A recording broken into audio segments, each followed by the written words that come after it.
Ngayong araw nga gaganapin yung mini graduation ni Kaden sa play school nila. Pagsakay nga namin, chinek ko kaagad kung kumpleto ba yung daladala ko.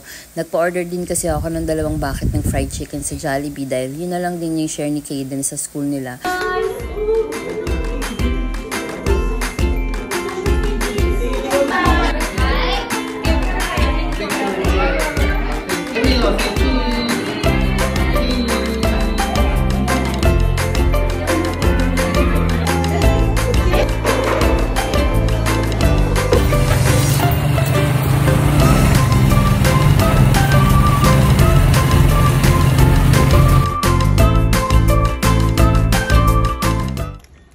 After makapag-lunch at makapagpahinga, ihahatid naman namin sa therapy si Kyle.